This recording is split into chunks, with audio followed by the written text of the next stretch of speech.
is a very interesting part to look at because that's what we are, a bunch of cells. We are tissue cells, eye cells, muscle cells, brain cells, bone cells, and understanding how the cell works goes a long way to knowing how to bring about the right conditions to the body. And what I'd like to look at now, as we look at the liver, I'd like to look at the food that we eat. And in doing this, we will begin to understand why so much diabetes is happening today. And I don't think anyone ever chose to eat a high carbohydrate diet, but many today are. So I'd like to do a carbohydrate assessment. I think it's just that it happened because it's so easy and it's so quick. And what tops the list is bread. Second, how many people have this for breakfast? Cereal.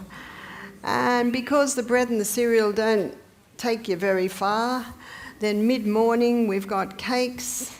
In fact, I'm just going to go etc. because I could just about fill the board if I put the biscuits and the cookies and the donuts and the croissants and the muffins, etc., etc. Another high carbohydrate food is pasta. I didn't even know what pasta was when I was a child. I'm a fifth generation Australian Scottish descent. I think in the 50s not much pasta was eaten, but a lot of what we called new Australians came to Australia and they from Italy and they brought the pasta with them.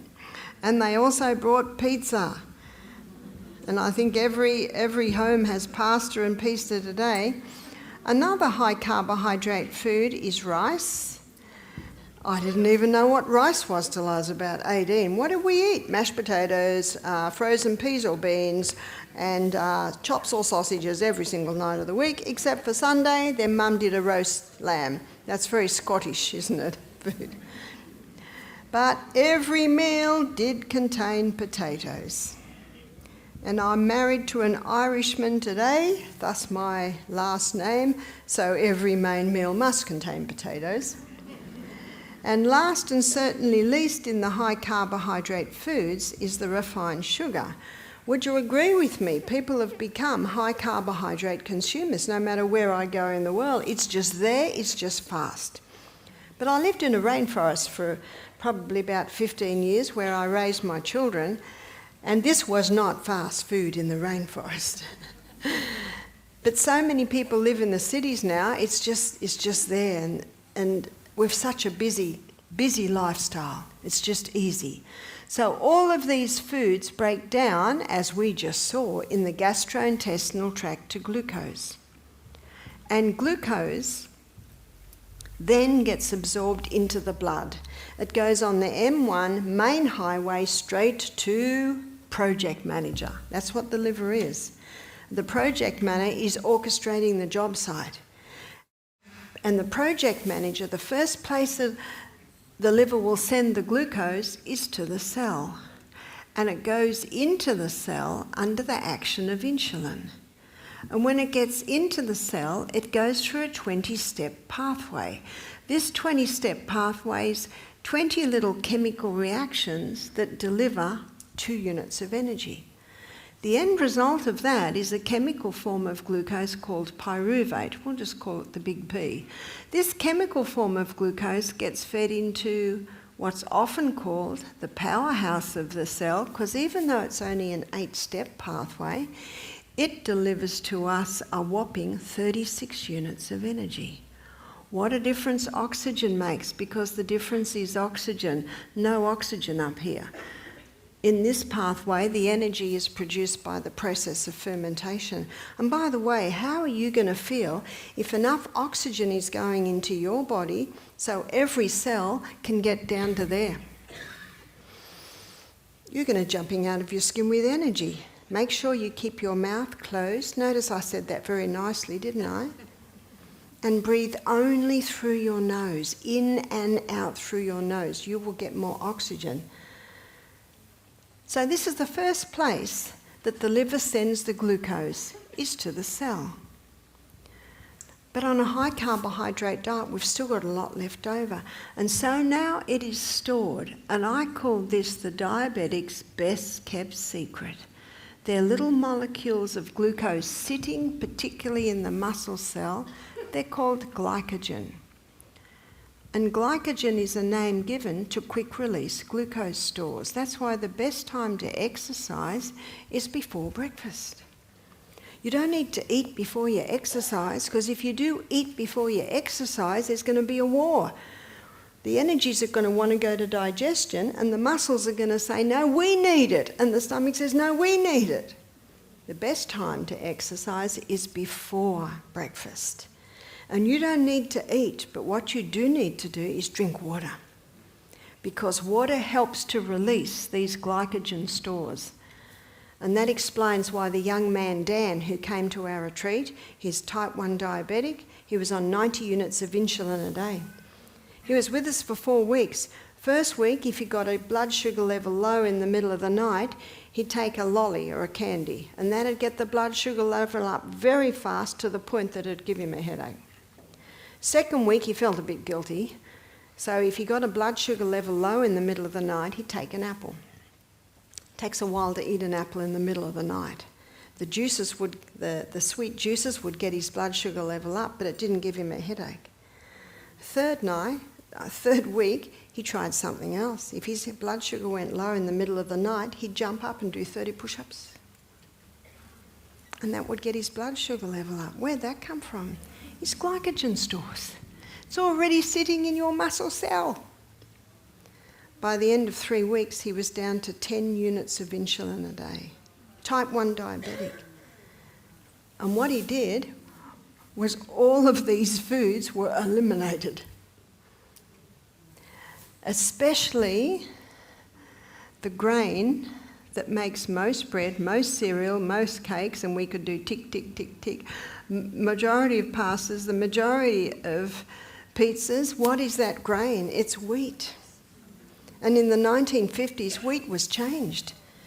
It went through intensive crossbreeding because they wanted to produce a plant with a high yield of grain. It was rushed through with no safety studies. Does that sound familiar? Your response tells me you know. Have to be careful what we say on film, or YouTube will take it down. It was rushed through with no safety studies, and only now are they starting to see the problems that it's caused. One problem is the diabetics. The diabetes, 500 new diabetics are being diagnosed every day in Australia. And this high carbohydrate diet, where the majority of foods are made out of this wheat, is one of the problems, because the hybridisation of the wheat created a starch structure that gets the blood sugar level up higher than sugar. And the other one, which I think most people know, is the gluten.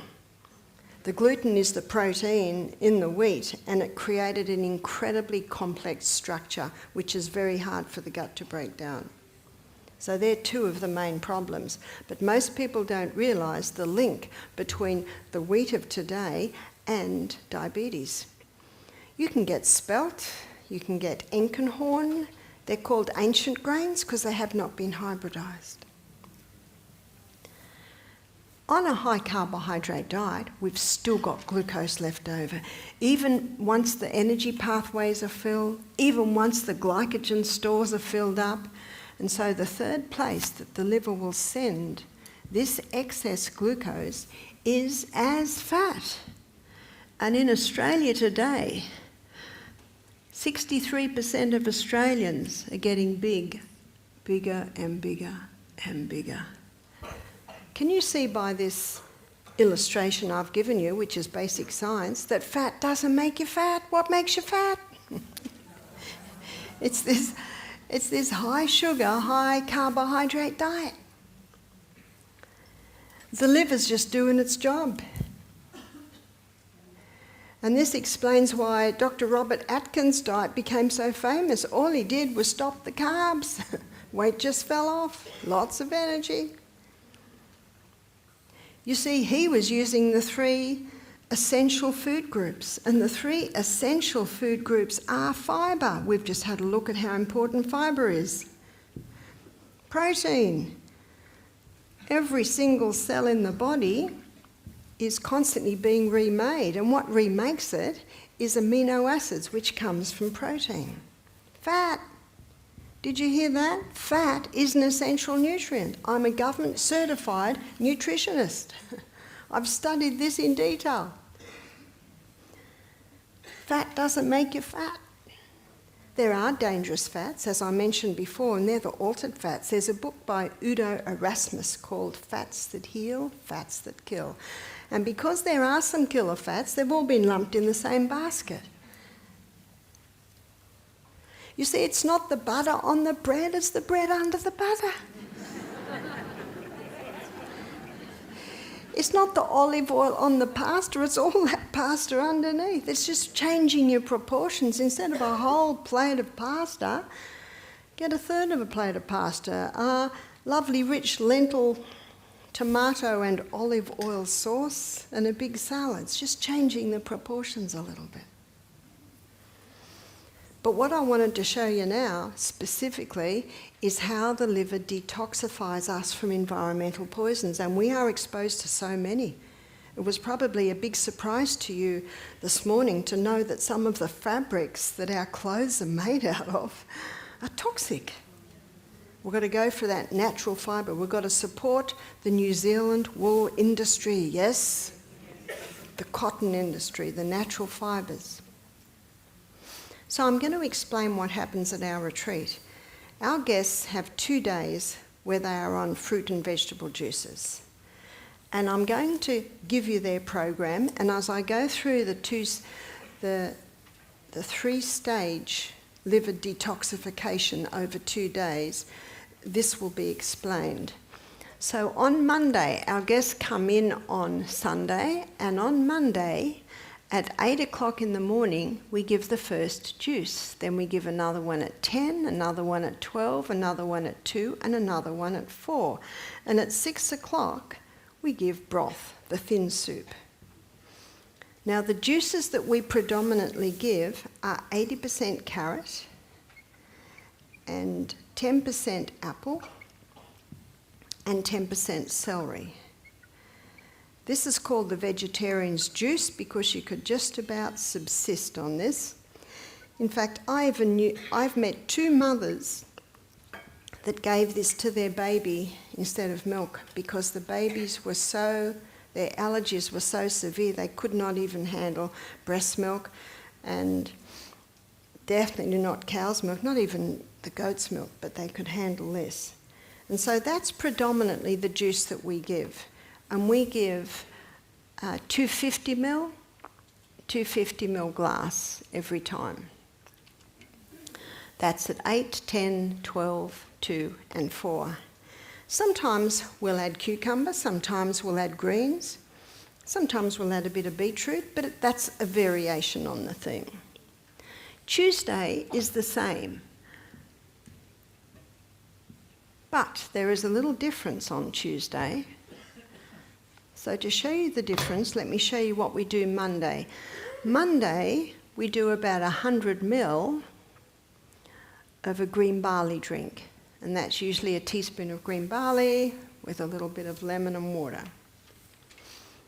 We do a green barley 3 times a day, and the other one, we do 100 ml of a protein drink.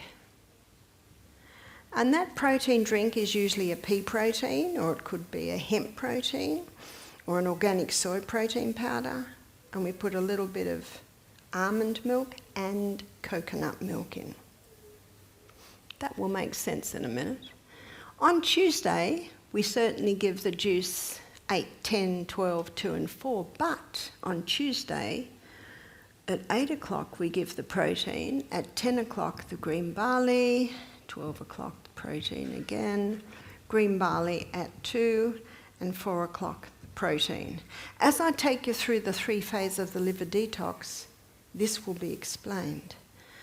So our guests come in on Sunday and we give them a beautiful lunch. We find that it helps. to come in with a beautiful meal because Monday, Tuesday are juicing days. So they've got something to dream about for 2 days.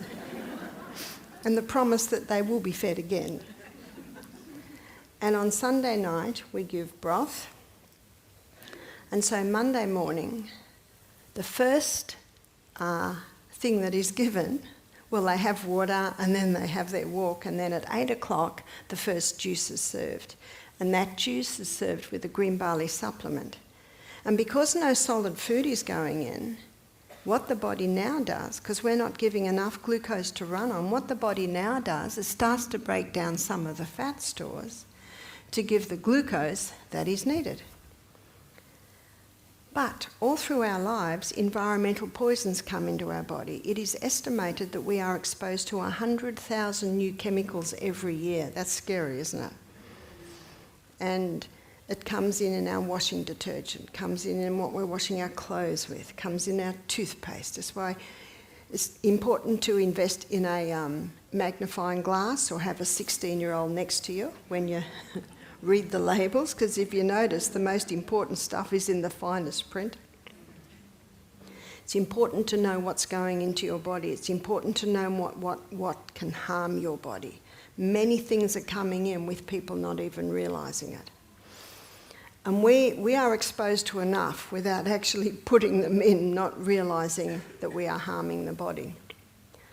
So these environmental poisons, they come into the body, they go straight to the liver, and sometimes the liver says, we can break that down and eliminate it, but sometimes the body says, this is nasty. Wrap him up in fat and store him. So all of us in our fat cells have some bits and pieces. And then the person comes to the health retreat.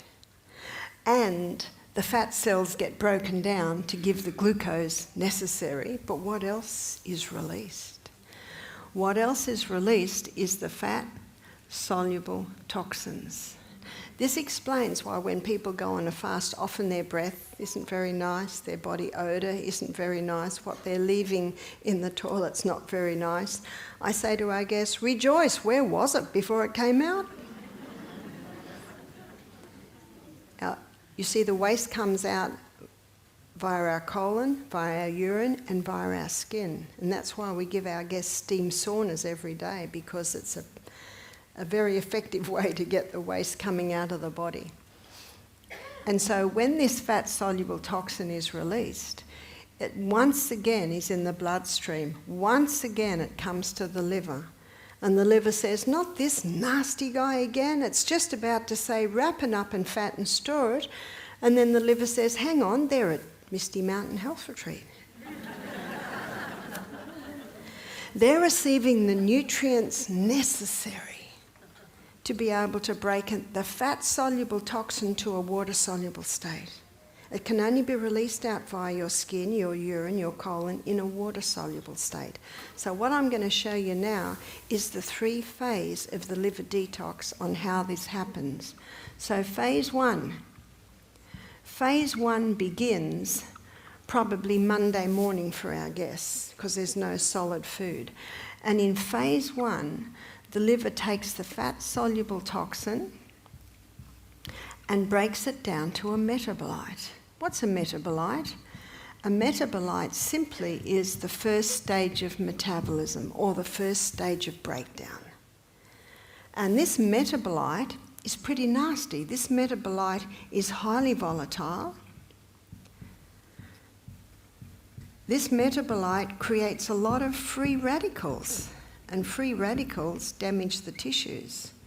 This metabolite is sometimes 100 times more toxic than it originally was. And you might say, well, what is the liver doing? Well, you can liken it to what happens when you clean out the garden shed. What's it look like halfway through cleaning out the garden shed? 100 times worse. It's like when you clean out the kitchen cupboards, the kitchen looks like a bomb headed. So it's a process. It's a process. And so the liver has certain requirements to cope with this metabolite. So in phase 1, the liver needs antioxidants. So antioxidants are called free radical scavengers. So the most potent antioxidants are beta-carotene, and beta-carotene is found in all your orange and your green coloured vegetables. Aha! So that explains the carrot, celery and apple juice. And every juice we give is either green or red or orange. It's very green if it's got some greens in it. It's very red if it's got a bit of beetroot in it. It also explains why on Monday we give 3 green barleys, very high in antioxidants, beta-carotenes. Another antioxidant is vitamin C. And we usually put a little vitamin C in the green barley drinks. Vitamin C is not ascorbic acid. Vitamin C is ascorbic acid with bioflavonoids. You need the whole C. The other famous antioxidant is vitamin E. And our guests are getting vitamin E in their protein drink. Do you remember what I said we put it with? A bit of almond milk or organic soy and a little bit of coconut cream or coconut milk. Most of our guests don't like the green barley. I say have your greens and then have your delicious juice. But every guest loves the protein drink. It tastes nice. Within 36 hours of starting a detox program, phase 2 kicks in. So in phase 2, so by Tuesday morning, when our guests are going into their second day of fasting, in phase 2, the liver takes this toxic metabolite and joins it together with amino acids. The union of this toxic metabolite joining together with the amino acids produces the water-soluble state. So the toxic metabolite and the amino acids join together, and the union of the toxic metabolite and the amino acids produces the water-soluble state. And remember, it's as a water-soluble state that can be easily released out of the body. Phase 2 happens in conjunction with phase 3. And in phase 3, the liver takes this water-soluble state and it releases it out via the sweat glands. That's why it's so important to go have steam saunas if you go on a fast. Because if you give your body the right conditions, keep well hydrated and have that steam sauna, up to 70% of body's waste can come out via your skin. This water-soluble state can be released out via your urine. This water-soluble state can be released out via your colon. And that's why we encourage our guests to drink lots of water. We encourage them to have a glass of water between every juice. And that means they will be well hydrated, ready for their sauna, because they'll be losing a bit in their sweat. And every body functions requires this water.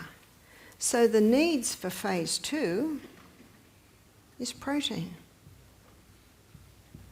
But because we want to bypass digestion, it takes 1,200 calories to digest a meal. So when you're not digesting the meal, those body energies go to parts of the body that need help.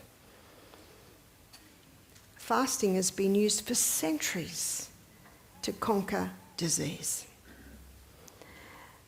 And it's like what happens when you're at home on holidays. If I'm at home on holidays, I go to the part in my house that's been bugging me, but it's not a priority.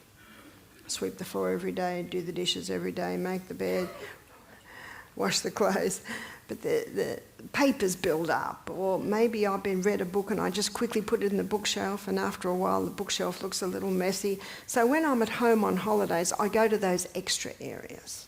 And that's exactly what the body does when you go on a fast. It says, great, we don't have to put all that energy into digestion. Now we can put it into restoration and regeneration. But before restoration and regeneration can happen, it's got to clean the house. You would never go into an old house and paint a dirty wall. You've got to clean it first. And that process is exactly what the body does. So what it does, it's cleaning up the waste. It's getting rid of those environmental toxins that have been building up in the body over many years. And that explains why it's so important to drink water. It actually is important to do a steam sauna if you're on a detox, because it makes it so much easier for the rest of the body if a lot of waste is coming out via your skin. It's also important to make sure that colon is regular, and usually if people are drinking lots of water, it will be. And this explains why we give the protein twice on Monday, because we're not quite up to stage 2. But when Tuesday comes and we go into stage 2 of the liver detox, our liver needs the amino acids. So the first juice that our guests get Tuesday morning has the protein supplement with it. It's providing the amino acids to help mop up those toxic metabolites. This information that I've just given you has only been known since the early 2000s. The more they study the human body and the equipment that they've created to go deeper and deeper into the body, more and more is being known about the amazing functions of this human body. It's almost as if God had a little veil over this until now, because no generation on planet Earth has ever been so exposed to chemicals as we are. It is estimated there are about 5,000 chemicals in a cigarette. No wonder the Red Indians, didn't get the lung cancers we're seeing today because they didn't smoke a lot. It was just the peace pipe and it didn't have 5,000 chemicals in it. It doesn't mean that smoking's all right. Lungs don't like it. But it's almost as if today we now know about the 3 phases of the liver detox.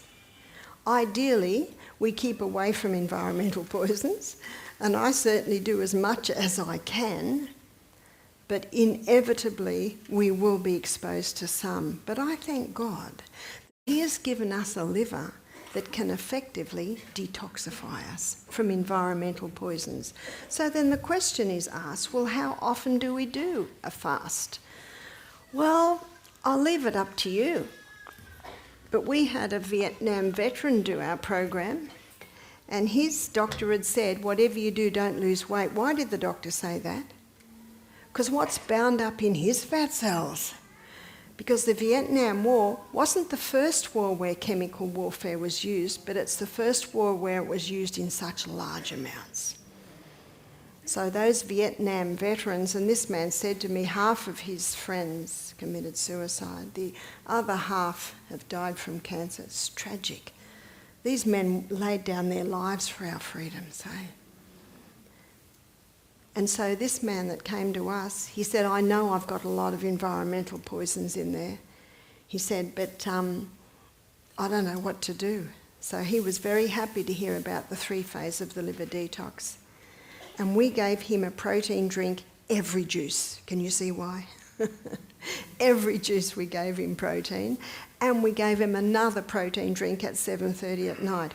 We wanted to make sure he was getting enough amino acids so that as those nasty environmental poisons were released, they were getting mopped up.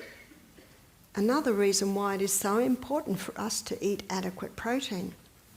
Unfortunately, on this high carbohydrate diet, many people are missing out on protein.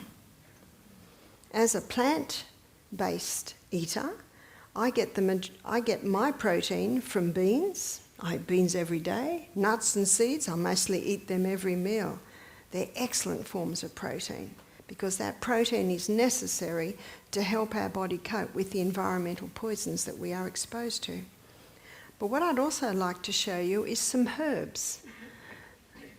And these herbs are herbs specifically for the liver.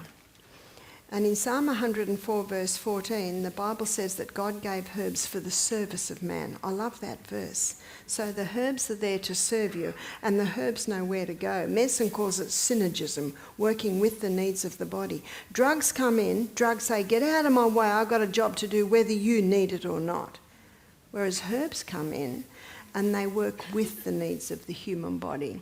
Milk thistle, sometimes called St. Mary's thistle, is an excellent liver herb, and another liver herb is dandelion. And these two herbs are bitter herbs. You've heard the old saying, sweet to the mouth, bitter to the stomach. Bitter to the mouth, sweet to the stomach, bitter to the mouth, sweet to the liver. Also gentian, this isn't a very well-known one, but gentian is also a very bitter herb. So a person could take those, well, they're not that pleasant to take as a tea because they're so bitter, but some people will have the roasted dandelion root, and that similar taste to coffee.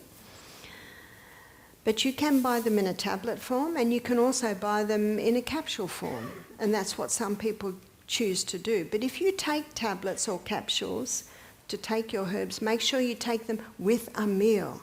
Because remember, your hydrochloric acid, which is going to break them down, those tablets or capsules, it's only active at a meal time. If it was active all the time, it'd start breaking down our stomach lining, is that right? So those enzymes are only released when we smell, think, start eating food. So the best time to take them is with a meal. So they're probably some of the bitterest, but it's also important to help with the 3-phase of the liver detox. You can see the 3-phase of the liver detox is effectively, especially when we give the nutrients necessary, as I described to you, but it's also important to make sure the organs of elimination are eliminating the waste. It's no good to sweep a floor and leave all the dust in the doorway, is there? We've got to get it out. So the 4 organs of elimination are the skin, and this is why the steam sauna is so good. If you don't have a steam sauna and you want to detox, just run up and down hills every day. You'll get a nice sweat up. So the skin is one way to get rid of the waste. The kidneys, and for the kidneys to be working effectively, they must have water, and the skin must have water, because notice that the skin uses water to throw off the waste. But have you noticed when you perspire, it's not pure water? Well, we know it's got waste on it, but it's got something else in it. It's salty. So the more you perspire, the more important it is to put the minerals back in. Celtic salt. Celtic salt contains 82 minerals. So taking a little crystal of Celtic salt before each glass of water. So this is what I do. When I wake up in the morning, I have a little crystal of Celtic salt, half a glass of water. I get dressed, have another half glass of water. I go to the bathroom, I have another half glass of water with a little bit of salt. I pray, I have another half glass of water. Can you see how you stretch it out? And my grandchildren all know that in my little handbag is my little container of salt. And they love to come in and get a little bit of salt, because as soon as they've had some salt, what do then? Water. And one of the beauties of taking that salt is it's had 3 magnesiums in it. And magnesium is a water-hungry molecule, so when you drink the water after you've taken the salt, that magnesium pulls the water inside the cell. And that's where we need the water, inside the cell. If someone drinks 500 ml of straight water, it's not long before 500 mils come out. It hasn't even gotten to the cell. It's bypassed it. That's why it's better to take the water in little by little, and take that little bit of Celtic salt. I was in America 3 weeks ago. I was in a health food shop, quite a large one, and a man came up and he said, "So you're the reason we can't get Celtic salt." Because apparently that's one little tip that's actually gone a bit viral.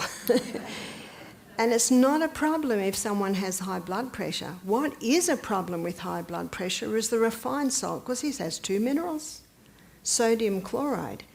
But seawater has 92 minerals. 30% is sodium and 50% is chloride.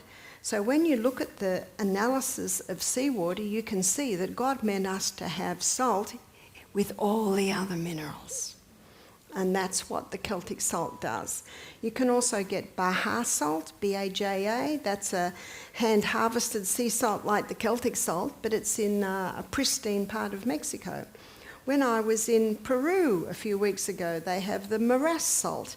And I find nearly every country has a hand-harvested sea salt. Sorry, I don't know about New Zealand. You could investigate that one, because I do like to support local industries. So it's important to have that little bit of salt before every glass of water. What you're doing is you're adding minerals to your body.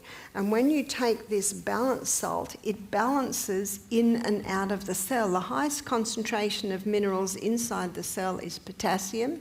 Highest concentration outside the cell is sodium. And there are sodium-potassium pumps in the membrane around the cell. And they're constantly going like this, keeping the balance. But if someone is having that table salt, sodium levels go too high, and they're not having enough fruits and vegetables, potassium levels drop, that causes the cell to swell. So the doctor's right, that table salt will contribute to high blood pressure. But Dr. Jacques de Langry, a French doctor who wrote a whole book on salt, he says, if I get a patient with high blood pressure, he said, I put them on Celtic salt because the Celtic salt restores the balance.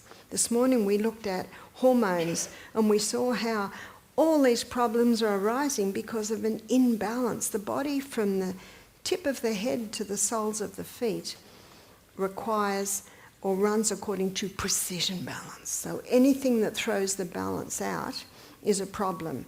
Yes, it's always trying to balance, and it will if we give it the right conditions. So to ensure that the skin can throw off adequate waste, make sure you're having adequate salt and water. Kidneys need the water. Our water should be going in little by little all through the day, and our urine should be almost the colour of water. Colon, something that really helps the colon to evacuate regularly is water and salt. Dr. Jacques de Langry, he calls our internal fluids our internal ocean, because our blood, our lymphatic fluid, even our bones, the constitution of them is the same as seawater. The other one is the lungs. The lungs throw off waste. And the worst place to breathe is the mouth. You see, nose purifies the air, it humidifies the air, it warms the air, it balances blood gases, and it also pressurizes the air ready for our lungs. Mouth does not do any of that. So it's important to make sure you're breathing through the nose. Why would people breathe through the mouth? Because it's all clogged up. Why would it all be clogged up? Usually because of an allergy to certain foods, and I mentioned them in my last lecture. It's dairy, wheat, oats, peanuts and refined sugar. Eliminating those foods eases the eustachian tubes, and this will help with tinnitus, because tinnitus is usually a result of being exposed to very loud noises when in past times, loud rock music, every rock star has tinnitus. People that have used jackhammers, people that have been in war and been exposed to the loud bombs. But I've met people who are managing it very well, because unfortunately the damage is done to the fine mechanisms in the ear. But by keeping the mucus-forming foods out and by only nose breathing, they've been able to reduce it by almost 50%. So I was with my little granddaughter Sophia was with me last week. And every night when I put her to bed, she said, Nana, have you got some tape? I've got to tape my mouth up. Give the tape. She puts this tape on her mouth. Her father is my son, Peter, who has taught her the importance of nose breathing. And she sleeps every night with this tape across her mouth. And that is one way to train yourself into it. But the best way is to put a little bit of tape from under your nose to your chin. No need to actually go like that, and do it for an hour a day, and after a week you can sleep with it there, because when you're asleep you don't know. Do you know sleep apnea and snoring would just about cease? That's good news. And so the liver needs the right conditions, The organs of elimination need the right conditions. And when you give your body the right conditions, we live in a self-healing, self-cleansing organism. It can effectively do that. I presented this lecture a few years ago in America, and a man said to me, "This is not for your lay people, this is for your academics." I said, "Lay people have livers too, you know." So please, look after your liver. And thank you for your attention this afternoon.